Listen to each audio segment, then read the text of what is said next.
Hey, Greg, why don't you tell us a little bit about our the service call that we first shared together? Okay, I come in and you explained to me that you had an issue going on down in your basement, the finish room in your basement.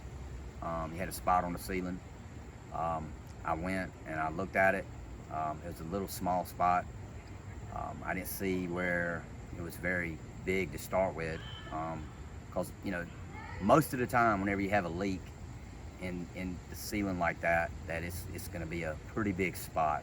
And so whenever I went and I got my ladder, I checked it. The first thing that I did was I rubbed it, and it was completely dry, and the actual mark come off when I rubbed it. So that let me know that I really felt pretty confident that there was no leak that was in the ceiling, because there's no dampness or anything. That's why I told you that you should just monitor the situation and check and see in the next couple of weeks if the spot comes back, if it starts getting a little bit bigger, or if it starts getting damp looking, or anything of that nature. And I was kind of gung-ho to go into the ceiling, wasn't I? You were. Yeah, you were.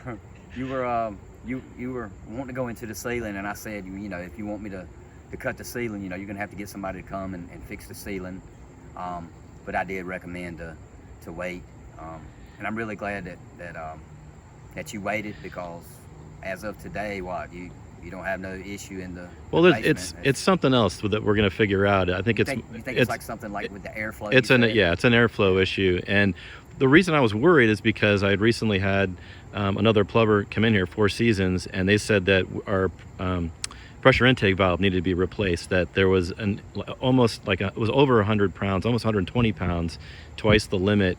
And I thought, as I looked across the ceiling, that maybe that we had a leak going on right below the kitchen, which is right above my office, the finished ceiling area. And so I thought that might be the reason that we needed to go into the ceiling. And then I said, can we check the pressure intake valve? And you said, yeah, we can check that together. So take it from there. And I went down into the basement, and I looked and I looked at it, and it didn't look that bad, because you said it was 2 years old, correct?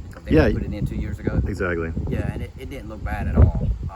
But first thing that was on my mind was go and get my pressure gauge and check the pressure to the house to see what kind of pressure you have, because whenever a pressure valve is bad, you're just going to have a lot of pressure going into the house. So that's when I proceeded to get the pressure gauge, and I checked it, and I actually wanted to look at it, and I showed you it's just a little over 60 pounds of pressure, which is really good.